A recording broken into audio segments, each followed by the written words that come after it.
Welcome to the inaugural Texas Blockchain Summit.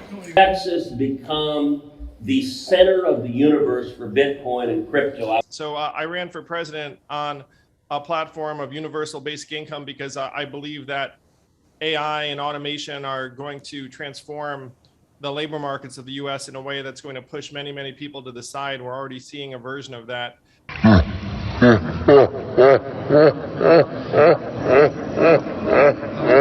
For us, there are really two universes of use cases for blockchain technology: money and identity. Blockchain Summit focused on, to a large extent, on digital currency. It's the transition to Web3.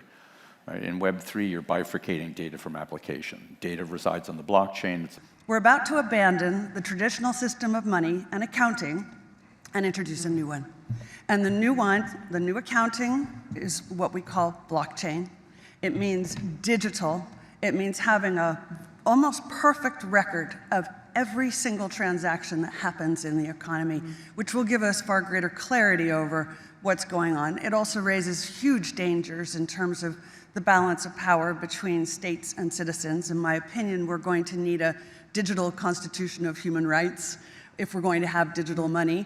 But also, this new money will be sovereign in nature. Most people think that digital money is crypto and private, but what I see are superpowers introducing digital currency. The Chinese were the first. The US is on the brink, I think, of moving in the same direction. The Europeans have committed to that as well. That's why nearly 2 years ago, I founded the Texas Blockchain Council. Are you ready for a new world order? What underpins a world order is always the financial system. Will be the ground zero in the blockchain cryptocurrency universe. Is there a need for some regulations concerning the world of crypto? Sure. On regulation of cryptocurrency. And over 2 million Americans right now work in call centers. Yuval, when do you think AI is going to be able to replace a call center worker? Probably yesterday. When you can get humans out of the loop in the economy.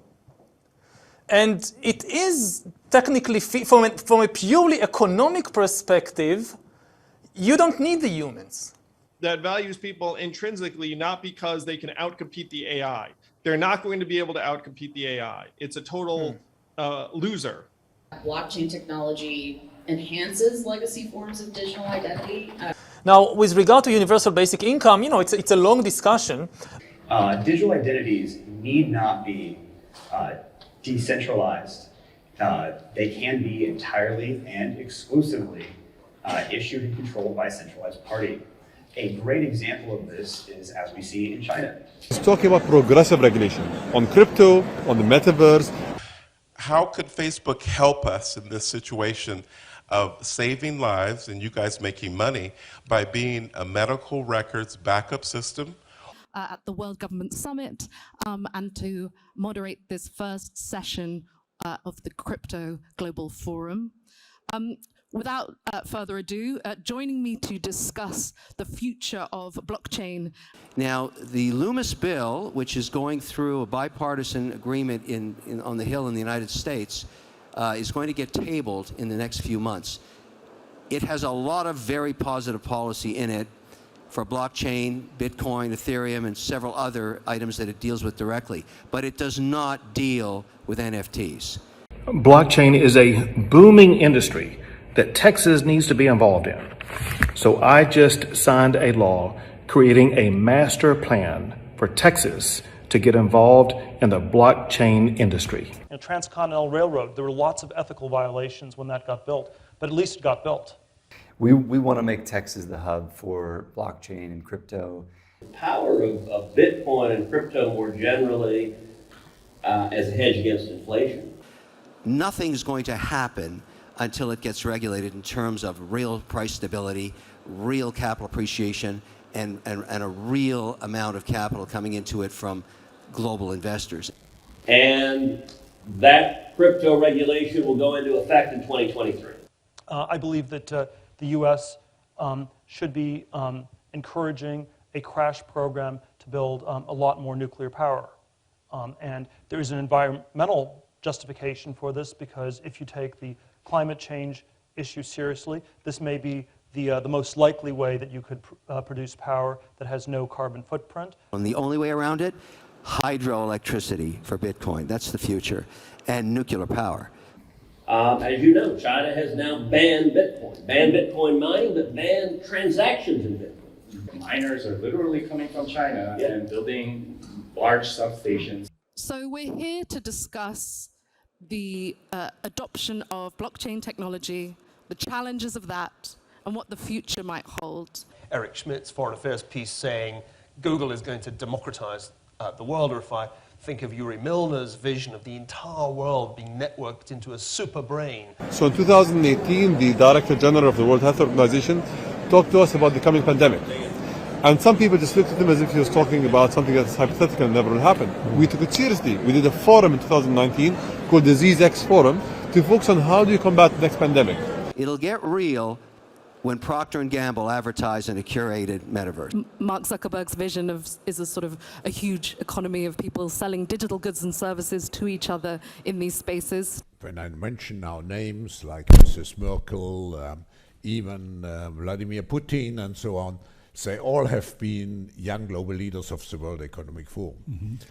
But what we are very proud of now is the young generation, like Prime Minister Trudeau, President of Argentina and so on, that we penetrate the cabinets. Well, thank you very much, Klaus. And Mr. Yang, it is great to be with you today. I'm excited about our conversation.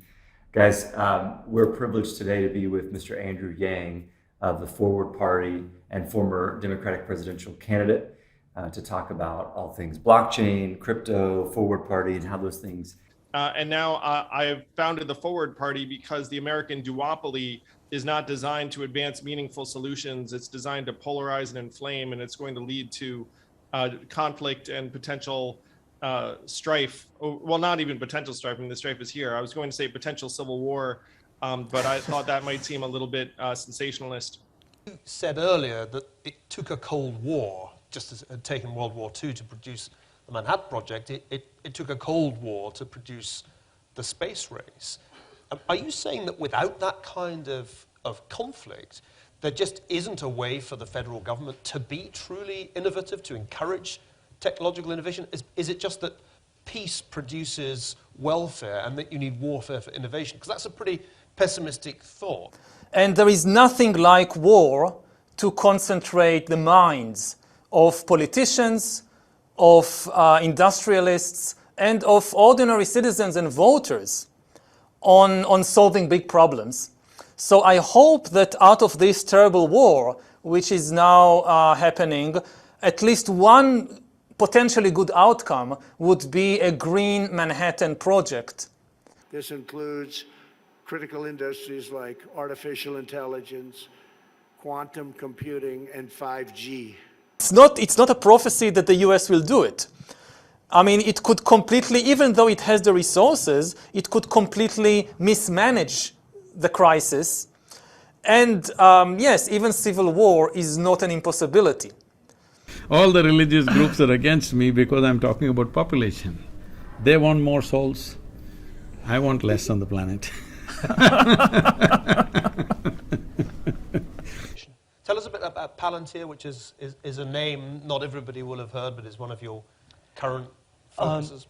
It is a it's a software company which